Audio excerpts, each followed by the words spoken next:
जय श्री कृष्णा। आर्यव्रत की कहानियों में आपका स्वागत है। आज मैं आपको सुनाने जा रही हूँ माँ लक्ष्मी जी की कथा। तो चलिए शुरू करते हैं। प्राचीन काल में एक यशस्वी राजा थे।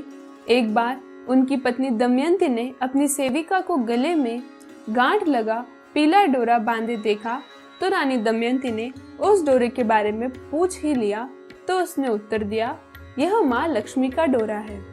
दमयंती ने पूछा, इससे क्या होता है?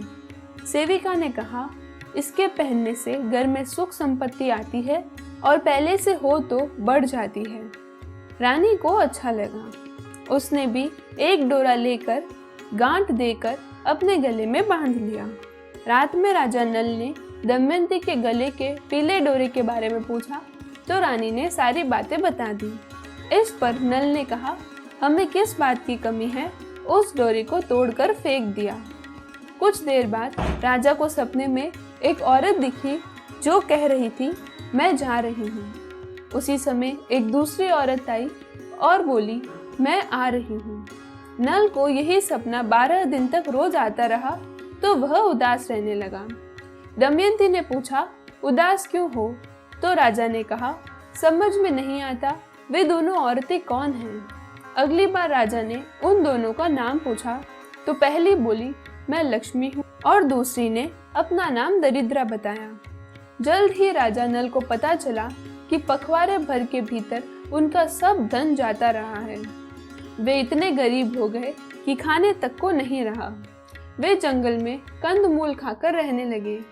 एक दिन उनके 5 बरस के बेटे को भूख लगी तो दमयंती ने नल से मालिन के यहाँ से छाछ मांगकर लाने को कहा। मालिन ने राजा को छाछ देने के लिए मना कर दिया। एक दिन जंगल में बेटे को सांप ने डस लिया तो पुत्र रत्न खोकर दुखी थे कि राजा नहाकर धोती सुखा रहा था, तभी तेज हवा धोती उड़ा ले गई। रानी ने अपनी आधी साड़ी फाड़ कर नल को दी। बाद में राजा खाने के 2 तितर मार लाया। रानी ने तितर भुने तो भुने तितर उड़ गए। वे भूखे प्यासे आगे बढ़े तो रास्ते में राजा के दोस्त का घर पड़ा। उसने दोनों को जिस कमरे में ठहराया था वहां रखे लोहे के औजार और सामान धरती में समा गए। चोरी का इल्जाम लगने से डर से वहां से भाग गए। आगे चलकर राजा की बहन का घर पड़ा। राजा की बहन ने पुराने महल में ठहराया और सोने के थाल में उन्हें खाना भेजा तो थाल मिट्टी की परात में बदल गया।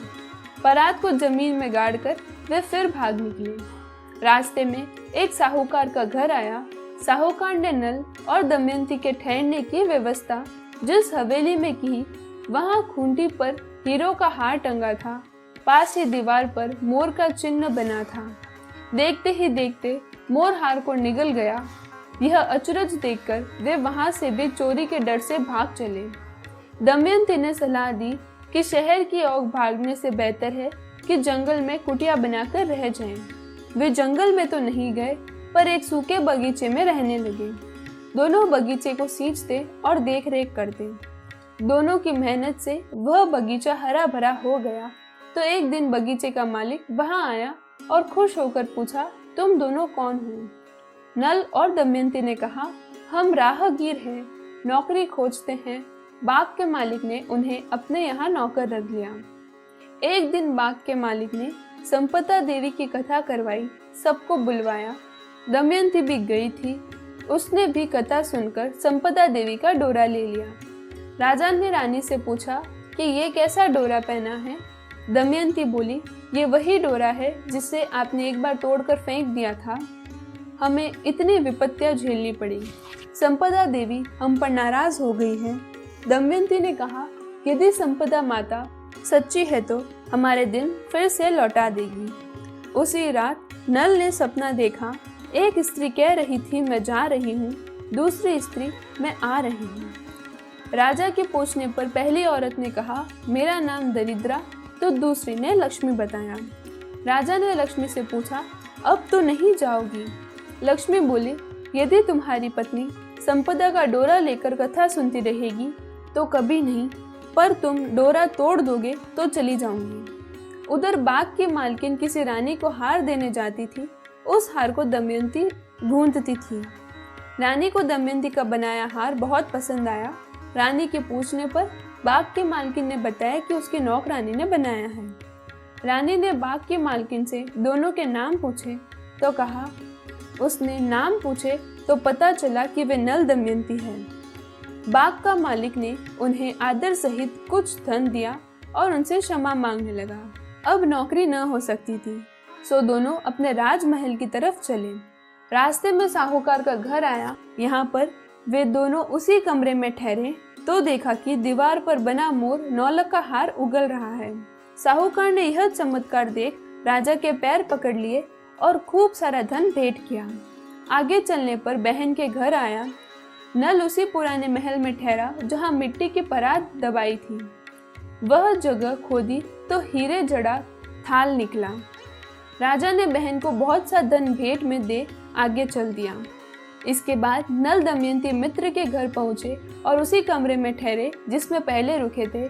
मित्र के लोहे के औजार और सब सामान सही सलामत मिल गए।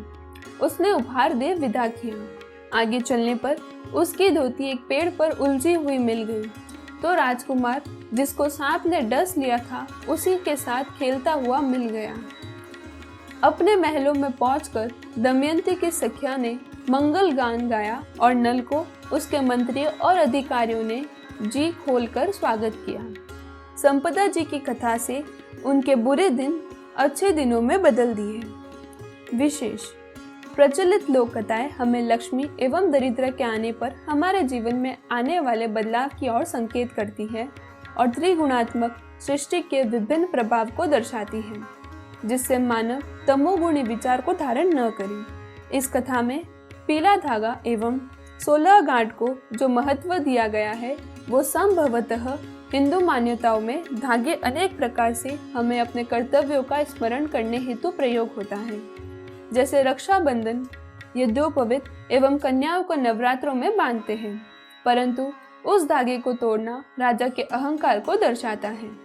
दरिद्र भी तामसिक है, अतः लक्ष्मी एवं दरिद्रा दोनों का स्वप्न में आने का तात्पर्य स्पष्ट है कि घर से सतुगुण जा रहा है और तमोगुण आ रहा है।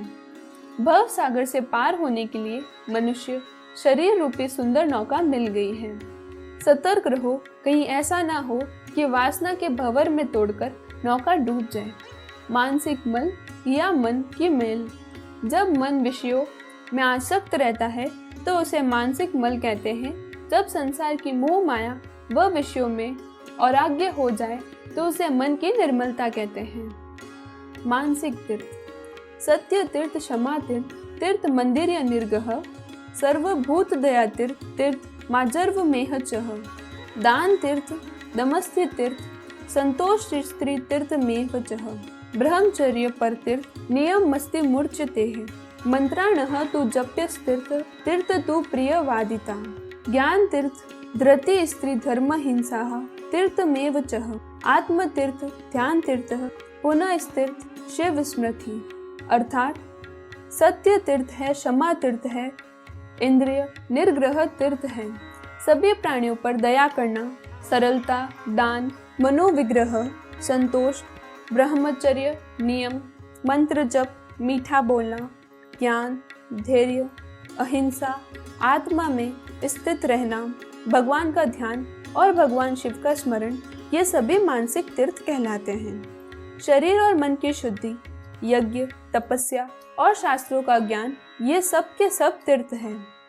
जिस मनुष्य ने अपने मन और इंद्रियों को वश में कर लिया, वह जहाँ भी रहेगा वही स्थान उसके लिए नैमिषारण्य, कुरुक्षेत्र, पुष्कर आदि तीर्थ बन जाएंगे।